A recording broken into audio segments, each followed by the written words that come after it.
Welcome to our finale of our gut health.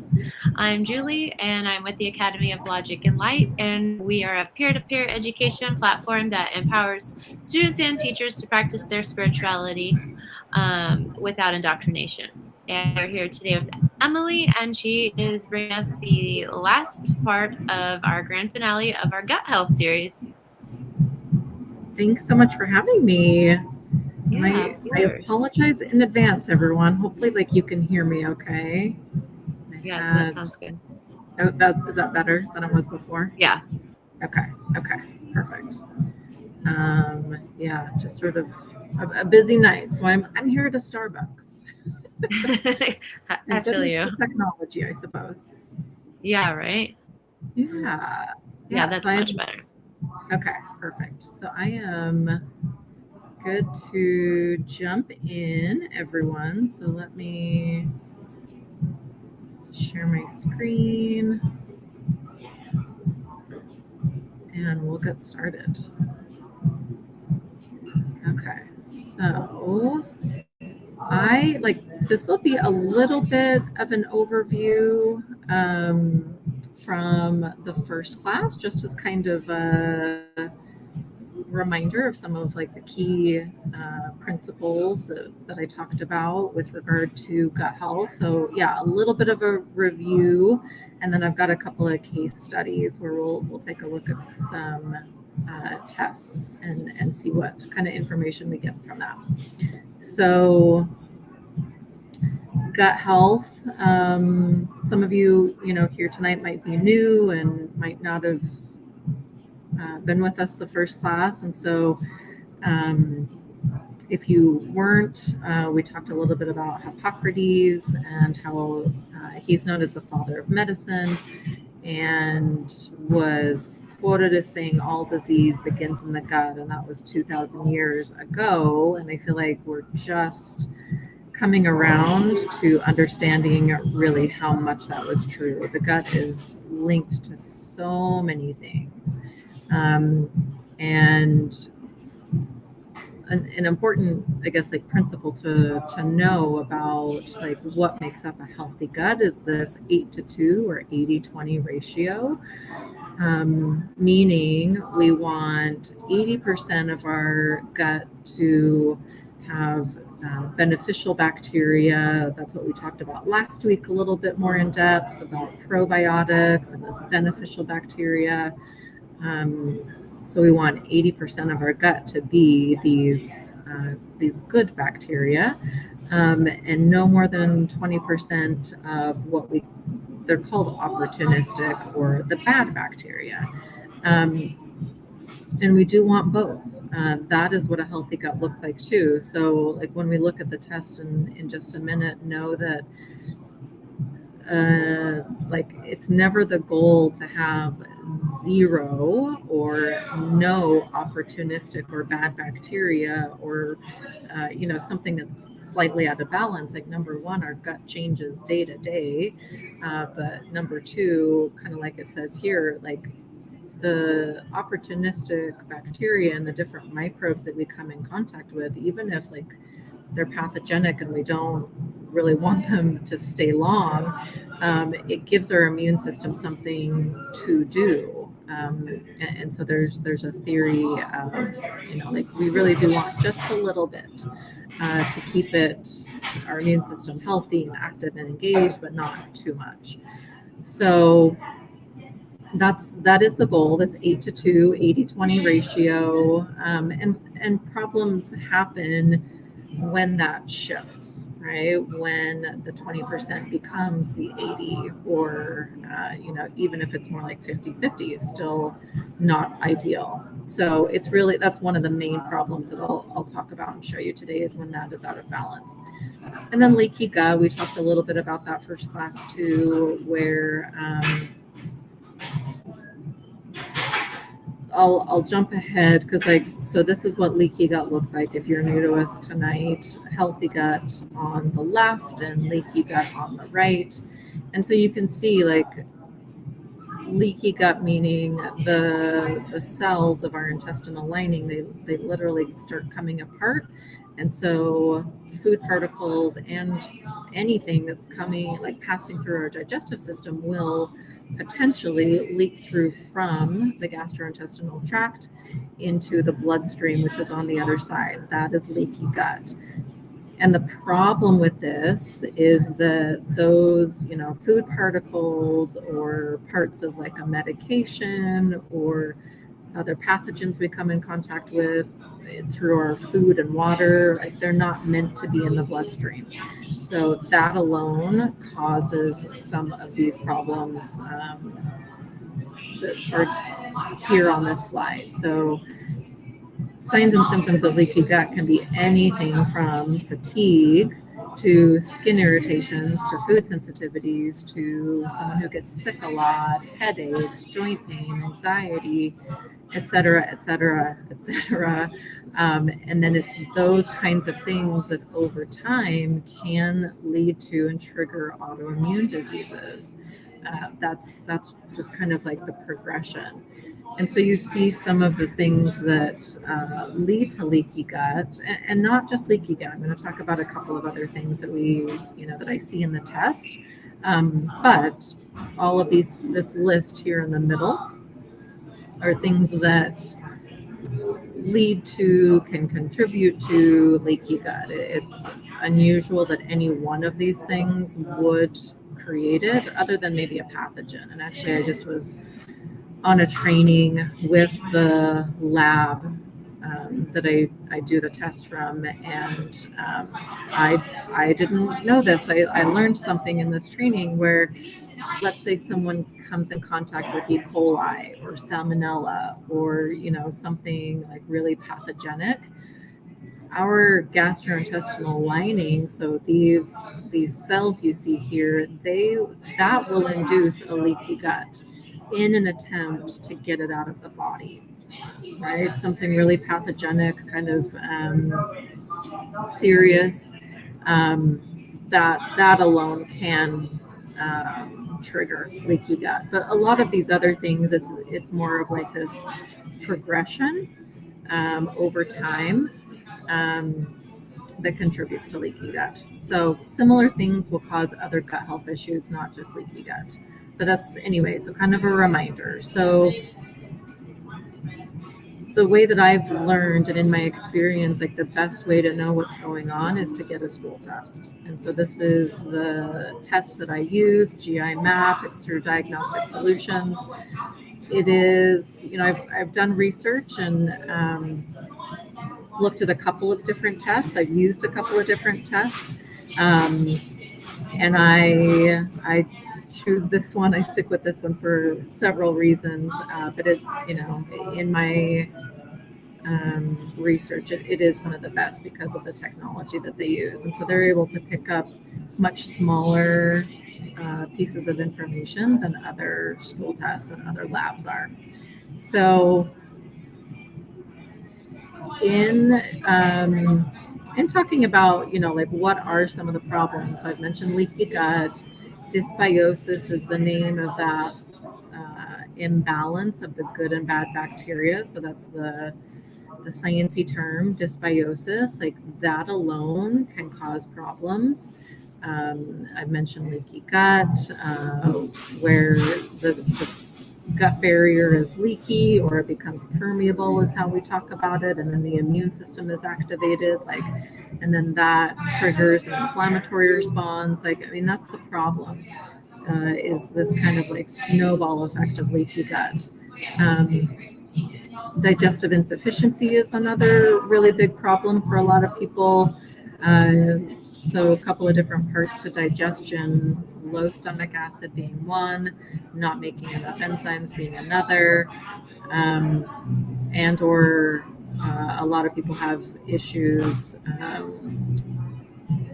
metabolizing and breaking down fat. So it's kind of those three parts to digestion to look at. And then I've kind of mentioned some of those like pathogenic infections that people can have too. It could be a bacteria, it could be a virus, it could be a parasite. But those are obviously causing inflammation, causing damage to the gut.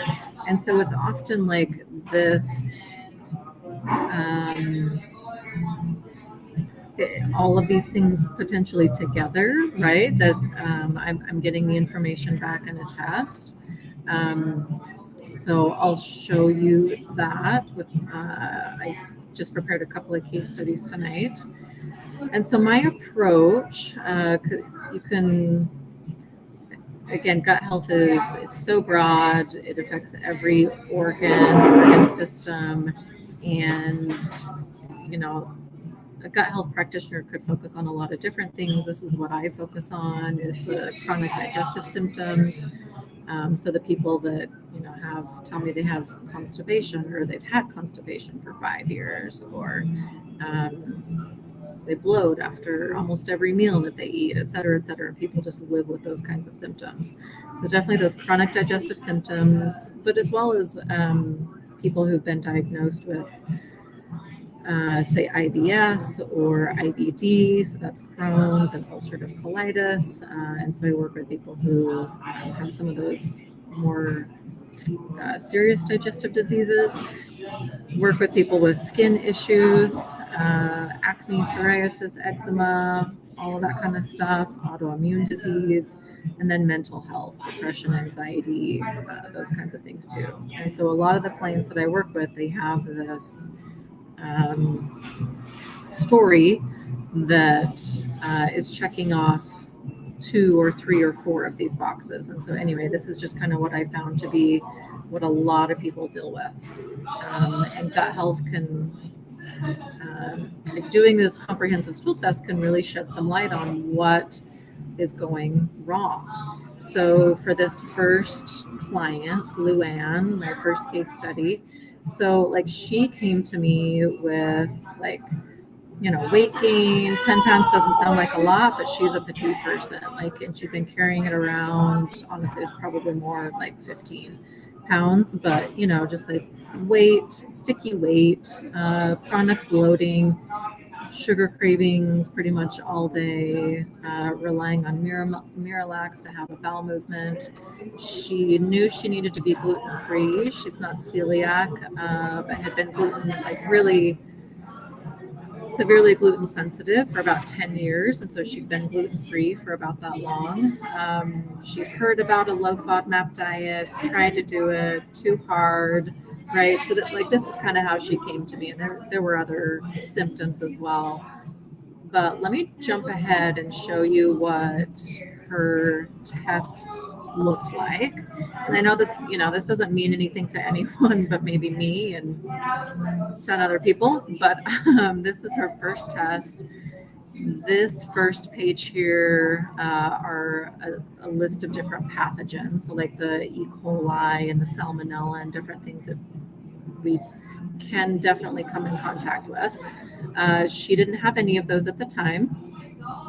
She had this one up here is H. pylori, which I can talk about. That's a bacteria, a very common bacteria that we know causes stomach ulcers, stomach cancer, the most severe forms, but acid reflux, and a variety of other symptoms like nausea and stomach pain and gastritis, all of those kinds of things. H. pylori is often at the root cause.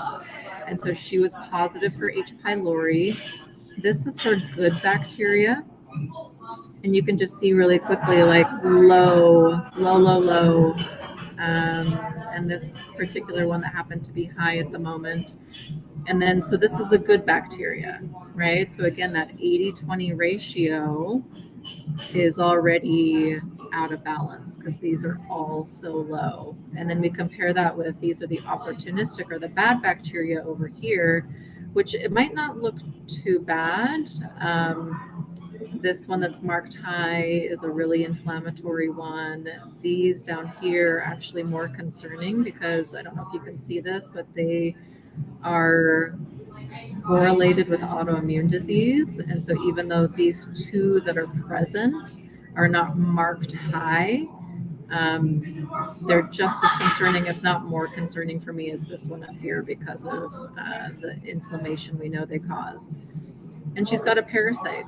So right here, she's got a parasite. And then some of the other things, even though she's gluten-free, she is like off the charts reacting to gluten. Her immune system is also reacting really highly, probably to that. Her digestive markers are okay up here. She doesn't have any blood in her stool. And her leaky gut is not very leaky at this moment. She's had 4 tests, by the way. We've worked together for 2.5 years. I think 2.5 years. She's had 4 tests altogether. That was her first. We did an update maybe 5 months later, 6 months later, to just kind of check progress.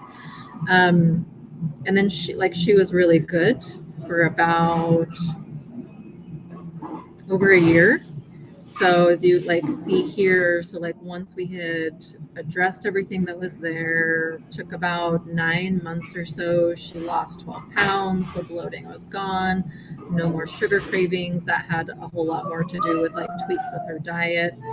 She was having healthy daily bowel movements without Miralax. And we did talk about the low FODMAP diet, but she's not someone that needs to stick to it, and nobody should. But so she did know certain foods that were high FODMAP that just she was able to reintroduce and bring back a lot of foods, and then there were a couple of foods that she just couldn't, and that's just unique to her. But so she was doing really well, felt great, and then year and a half later, so this actually was maybe 9 months ago, she came to me. She had a emergency room kind of situation where the stomach pain was so bad. I think she did end up going to an emergency care clinic. And so I said, I don't know what's going on. Let's do a test. Let's do an updated stool test. She had E. coli. And for maybe the average person, you get E. coli, you don't feel good for maybe 2 to 3 days. It passes, you're okay.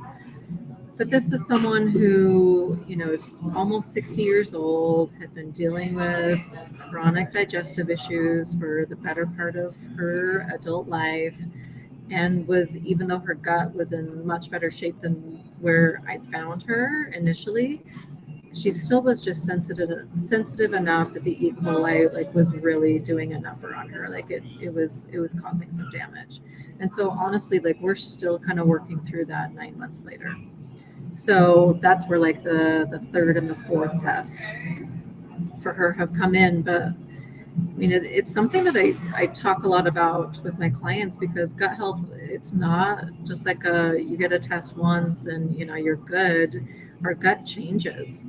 And so we need to check progress for some things. And then anytime I tell people, anytime anything changes, and I do this for myself, I get a stool test, especially if it's something that's not resolving. I get a stool test. I check to see. So then this is another example of someone who had a pretty great transformation, honestly. So she came to me with food sensitivities, major food sensitivities that were causing the contact dermatitis on her scalp. Weight gain as well, 15 pounds or so. Again, that doesn't maybe sound like a lot, but to someone who's just carrying around extra weight, you feel it. Constipation also was her norm. She experienced that on a daily basis. Bloating as well, and then she was taking lisinopril for high blood pressure. There's some hormone issues for her as well that were kind of separate. But she initially came to me, she'd been referred by a naturopath who, because of the food sensitivities, they did a food sensitivity panel, and it came back, with all sorts of highs, reactive foods. And so they both were I don't know what to eat, go see a nutritionist, right? So that's what she came to me for, was help with her food sensitivities. And as I listened to all of these other things, right, skin issues, food sensitivities, so that's like leaky gut. The dermatitis could also be the leaky gut, could be something else. The constipation, like that's not normal. Bloating, right? Like all of these things were like, I think we should do a stool test. And no one had really talked to her about the connection with her gut. And so we did a stool test. And this was her first one. Nothing again on the first page, which is pathogens.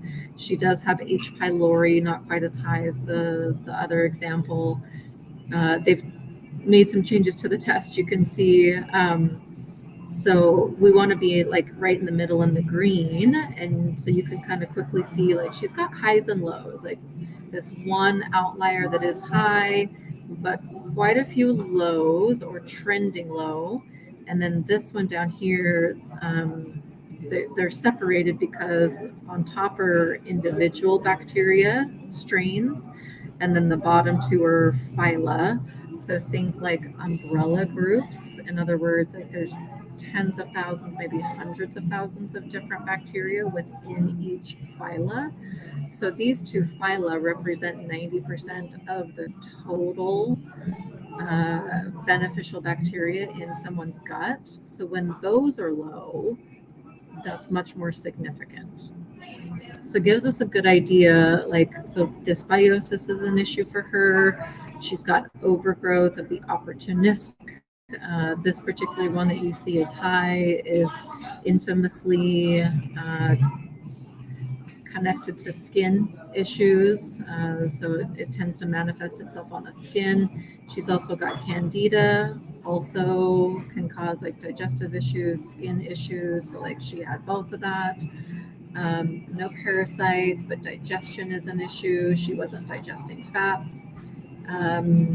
Also kind of reactive to gluten. And then calprotectin is an inflammatory marker. She's still within normal range in the green there, but honestly, that's like higher than what like a normal person would have. So there was inflammation for sure. And then it cut off the leaky gut, but her leaky gut was really leaky. So this was, you know, some of the reasons why she for sure was having all of these kinds of symptoms. So after addressing those things, she lost 16 pounds. She was able to reduce her medication for blood pressure. Bloating had gone away. She again was having like healthy daily bowel movements without any assistance. And again, just confident in what foods were good for her. She did have some true sensitivities, not necessarily food, although there were just foods that she really recognized did not do well for her. Her other sensitivity was a nickel sensitivity, which you can get through food, like more or less through the soil that it's grown in. And so she does have a true nickel sensitivity, and like I say, food plays into that a little bit. But really, it was a matter of kind of figuring out for her which foods, you know,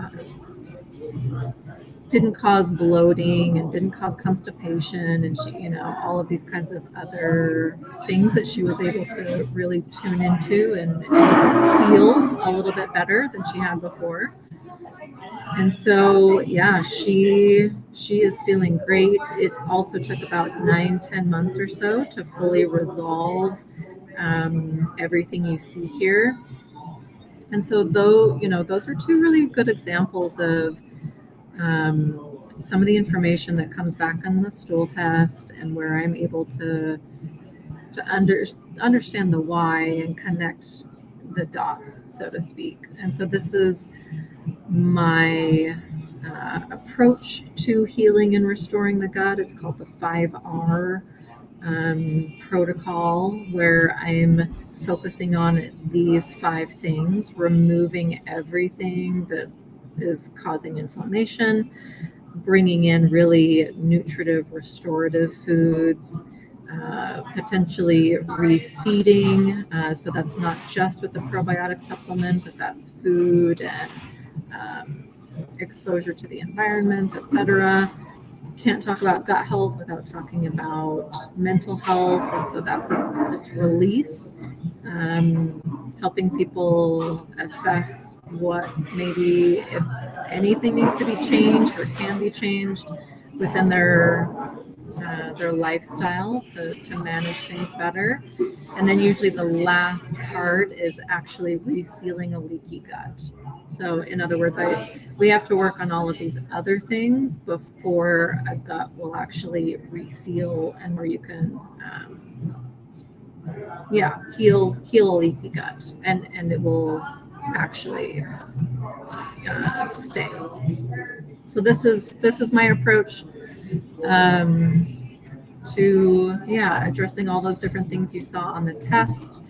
I love that this stool test gives people answers. A lot of the people that I work with have been to the doctors and had the tests, and either they come back negative or not a lot of answers, where I always find answers from this test. So it's something that I love to do and love to be able to really help someone heal from the inside out using, what I know about gut health to resolve some of those things I showed you on the test, and my experience with nutrition. Because again, like none of this is going to really heal without changes to diet and lifestyle. So this is a QR code to a quick quiz if you're interested in seeing, how healthy your gut is. 7 quick questions. So you can scan that if you'd like. I'll leave it up for just a second and open it up for questions.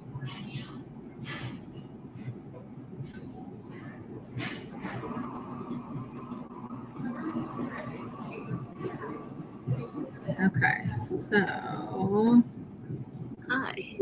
Did I leave that up long enough? Yeah, I'm going to post the link right now in the comments. So if anybody needs that, it is there for you guys. That was so interesting. So can you tell me how it goes? So can you see clients that are not in Salt Lake City?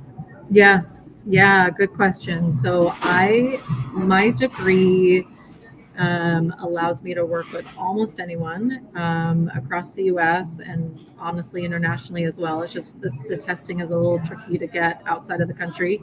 But as far as like the 50 states, I can work with anyone. The test is drop shipped to your door. It doesn't matter if you're 10 minutes away or in Pennsylvania. So that's just easy. And then all of the supplements I recommend, same thing, they're drop shipped to your home. And then everything I do is virtual.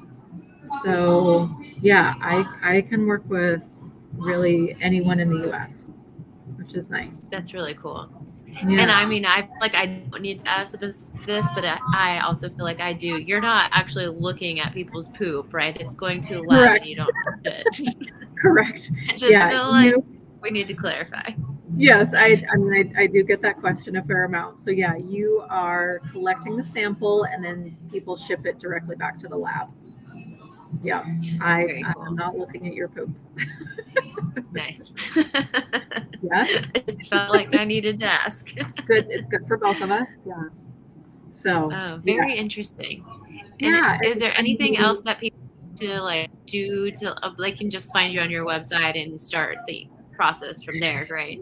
I was gonna say, so you can find me on my website, holyessentialsnutrition.com, and if someone's interested in the test, I was gonna say we get results within about 3 weeks.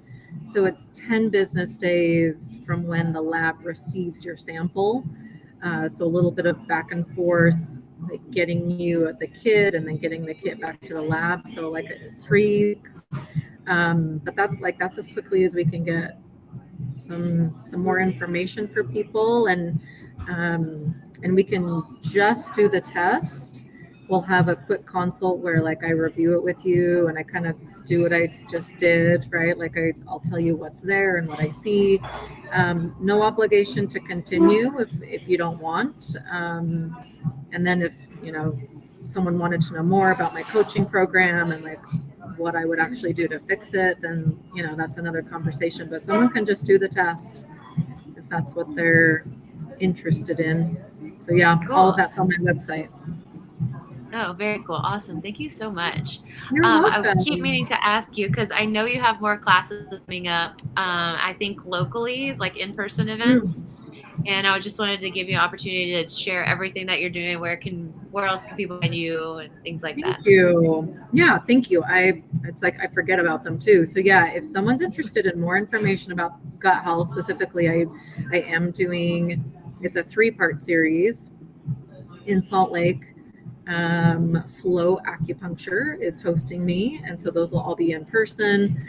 We're diving a little bit, well, not a little bit, we're diving a lot deeper. I think those classes are an hour and a half is what we did. So yeah, there's I think the links are in my Instagram for those. I don't think they're on my website. But yeah, if someone was local and wanted to know more about gut health, there's those opportunities too.